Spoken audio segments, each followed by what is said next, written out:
हरे कृष्णा, जय जगन्नाथ। राजापुर के श्री जगन्नाथ सीरीज में आप सबका स्वागत है। हम श्रवण कर रहे थे कि कैसे राजापुर में भी भगवान जगन्नाथ अवतरित होते हैं। पिछले भाग में हमने श्रवण किया था कि किस प्रकार जगदीश गोंगली के सपन में भगवान श्री जगन्नाथ आते हैं। आज भाग 2 में इस कथा को हम आगे बताएंगे। होता यूं है कि जगदीश गोंगली इस बात का विलाप करते हैं कि अब मैं भगवान का दर्शन नहीं कर पाऊंगा, मैं नेत्रविहीन हो चुका हूं और अब मेरे जीवन का कोई अर्थ नहीं है। विलाप करते करते वह निद्रावस्था में चले जाते हैं और भगवान जगन्नाथ उनको स्वप्न में दर्शन देते हैं और उनसे कहते हैं कि जब तुम सुबह गंगा स्नान करने जाओगे, स्नान करते समय तुम्हारे हेड से, सर से एक वृक्ष का हिस्सा, एक बाग, एक लॉक जिसको हम कहेंगे, स्पर्श करेगा। जैसे वो तुम्हारे सर से स्पर्श करेगा, तुम्हारी जो विजन है, कोई भी जो आप दृष्टि है, वह वापस आ जाएगी। और उसके बाद तुम एक कारपेंटर की खोज में चले जाना और कारपेंटर से प्रार्थना करना कि वह भगवान के श्री विग्रह जगन्नाथ रूप में बनाए।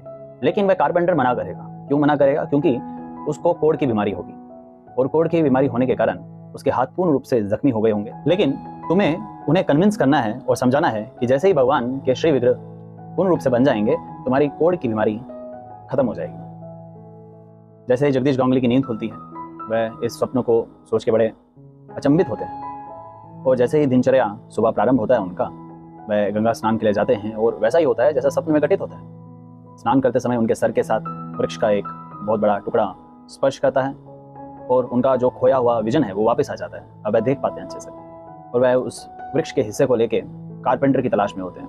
काफ़ी तलाश के बाद उन्हें वह कारपेंटर मिलते हैं और उनसे प्रार्थना करते हैं कि वह भगवान के विग्रह बनाने में उनकी सहायता करें। लेकिन वह कारपेंटर मना कर देता है और अपनी हालत दिखाता है कि मेरे पूरे शरीर में कोढ़ हुआ है, मेरे हाथ तो काम ही नहीं कर पाएंगे, भगवान के विग्रह कैसे बना पाऊंगा मैं। लेकिन वह वापस इंसिस्ट करते हैं, उनको समझाते हैं और उनसे वही कहते हैं जो सपने में हुआ होता है कि जैसे ही तुम भगवान के विग्रह बना दोगे तो तुम्हारी कोढ़ की बीमारी खत्म हो जाएगी। काफ़ी इंसिस्ट करने के बाद कारपेंटर इस बात से सहमति जताता है और वह भगवान के विग्रह बनाने का कार्य प्रारंभ करता है। कार्य जैसे ही प्रारंभ हो जाता है, वह जगदीश गोंगली देखते हैं कि किस प्रकार उस कारपेंटर को कष्ट होता है, किस प्रकार से वह जब भगवान के विग्रह बना रहा होता है, चारों तरफ हाथ से निकला हुआ खून, पस फैल गया होता है। वह बीच में छोड़ने की भी इच्छा रखता है, लेकिन जगदीश गोंगली वापस उनको कन्विंस करते हैं और इस तरीके से कुछ दिनों में भगवान जगन्नाथ के विग्रह पूर्ण रूप से बन जाते हैं और जैसा कहा गया था वैसा ही होता है। उस कारपेंटर की कोढ़ की बीमारी खत्म हो जाती है, ठीक हो जाती है। उसके बाद जगदीश गोंगली भगवान जगन्नाथ के श्री विग्रह की उपासना प्रारंभ करते हैं, मंदिर निर्माण करते हैं और एक रात भगवान जगन्नाथ फिर से स्वप्न में आते हैं जगदीश गोंगली के और उनसे कहते हैं, नीम के वृक्ष से भगवान बलदेव और सुभद्रा माता के विग्रह बनाना प्रारंभ करो और सेम कारपेंटर के पास तुम्हें जाना है और उनसे यही याचना फिर से करनी है। और वैसा ही होता है, भगवान जगन्नाथ के साथ बलदेव प्रभु और माता सुभद्रा को भी विराजित कर दिया जाता है। ऐसा कहा जाता है कि जगदीश गोंगली के शरीर त्यागने के बाद भगवान जगन्नाथ को जो सेवा मिल रही होती है उससे डिससेटिस्फाइड होते हैं। उनको वैसी सेटिस्फेक्शन नहीं होती जैसी पहले मिल रही होती है और कुछ कारणवश पूरे गांव में कॉलरा की बीमारी फैल गई होती है और वहां के निवासी भगवान से जगन्नाथ से प्रार्थना करते हैं, हे भगवान जगन्नाथ, कृपया हम पे दया करें, हमारी लाइफ्स को बचाइए।